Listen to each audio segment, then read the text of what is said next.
Okay, so right now I am working with Whitestuff. This is a Milliput comparatively to the Greenstuff that typically I use. I am doing Milliput because I need to bulk out this. This is going to be the second dragon for my Order Draconis that I am basically kit bashing from the Hydra body and the High Elf Dragon kit. The head will be from the Star Drake. So basically the first one turned out like this. And you can see same Hydra body there and Star Drake head. So it's going to have the same head for this particular one with the Hive Tyrant wings. And this neck here is from the Carnosaur. And I forgot to order the Carnosaur neck. So I am going to make it myself.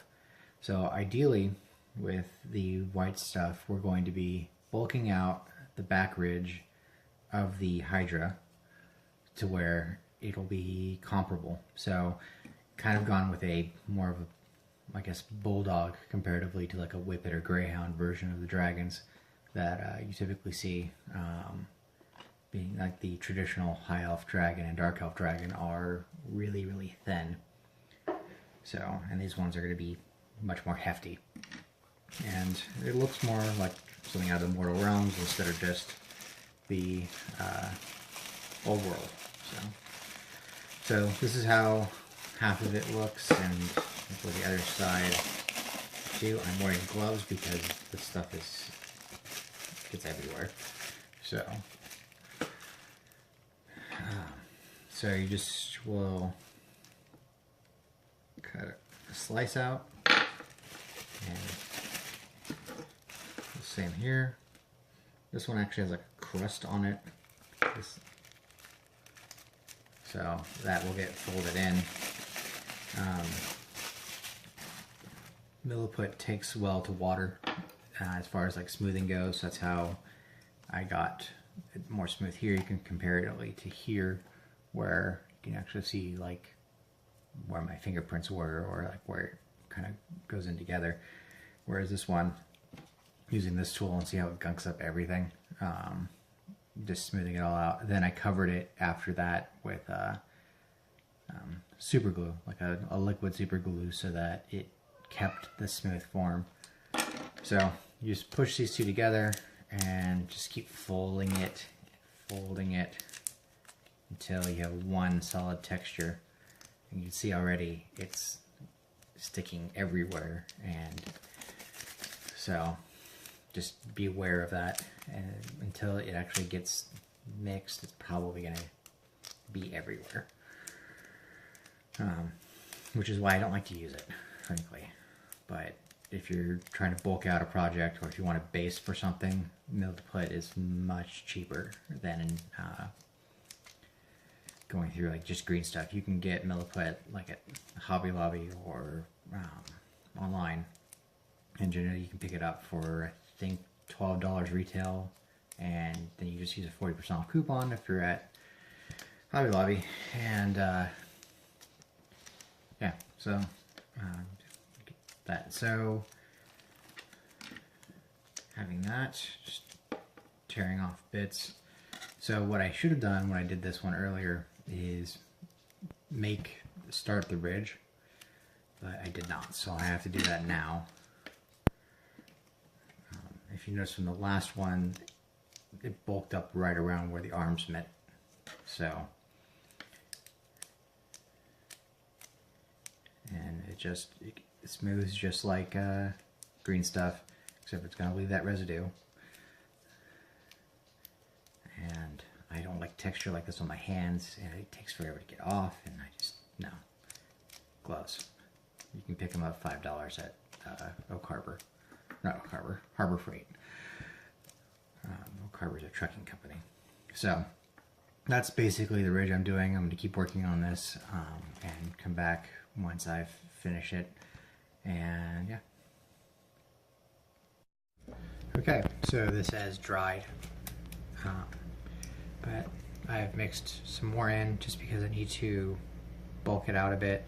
Now, I need to be aware though of where the wings are going to go, and in all likelihood I'm going to probably have to pin these in.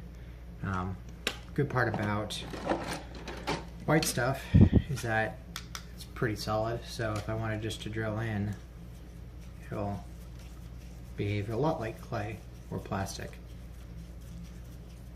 So anyway, so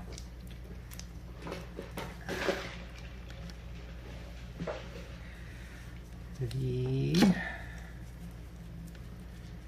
next is going to be the lower part of the neck. It's also kind of straight out.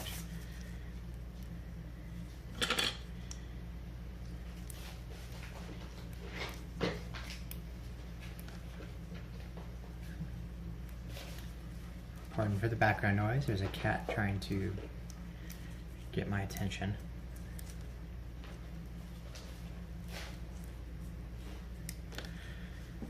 Okay, and then bulk out the chest as well, just because that's the way that the model was.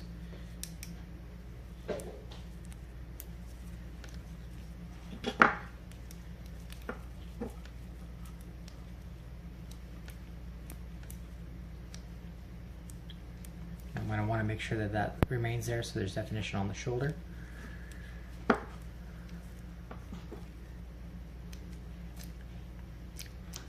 Alright, and two more parts I'm going to add on the back here just so that it bulks it out, but I'm going to blend it all in together.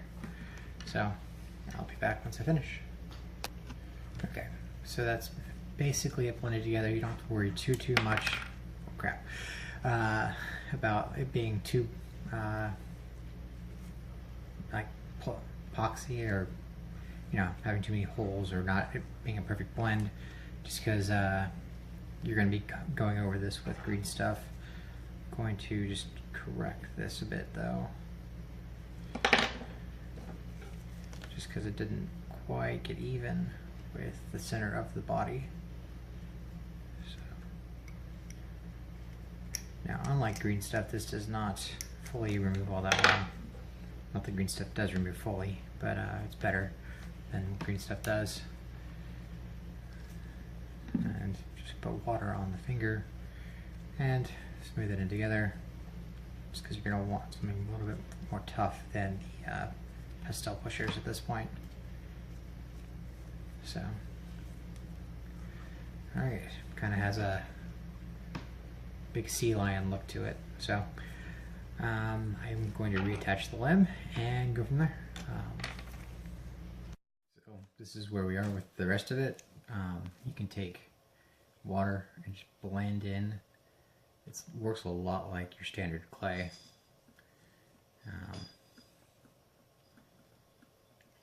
And yeah, it just blends in. That's how you get like the white covering everything, just because it just kind of granulizes. So I'm gonna let this dry and keep adding to it once the bulk of it dries out. So the crest on it didn't look quite right, so I cut it all off and did this. I should have done this on camera, but I didn't. What I will do next time, or probably during the week if I remember to video it, is smooth these down so that they look like the same scales that you'd see on the Carnosaur, because that's how I did the last one.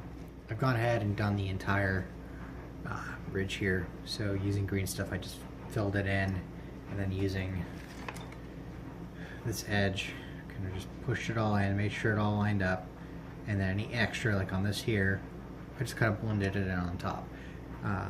What's going to happen next is there are 3 different sets of scales that are going to run down the length. Those are more blocky, and but the first set that goes right next to the membranes here, we're going to have it more like this. I can show that one, and then I have to fill this gap right here, and then I'll show how to do basically the same kind of membrane where along here, just so that it kind of blends all together better. I do have this portion of the tail on the last one where it has the spikes. It doesn't really look all that great, but it's fine the way it is. I don't think anyone's going to nitpick about it. Just blending these together just makes a lot more sense. If I wanted to, I could try to bring out these more and then kind of have it taper off maybe to this one here, but we'll see how that goes. I'm not going to commit too much to it just because it'll become more of a hassle to blend in more with it, because the scales here are really defined and are very nice. So as you can also see, I pre-drilled the holes for the wings.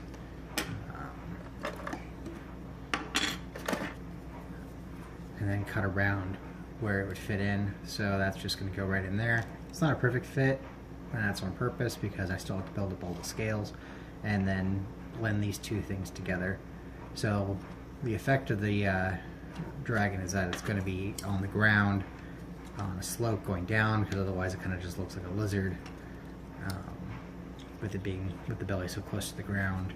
But something akin to that, where it kind of increases the bulk of it. You'll see a lot of the bright green that I've been using on these, and it should stand out fairly well. So until next time, have fun.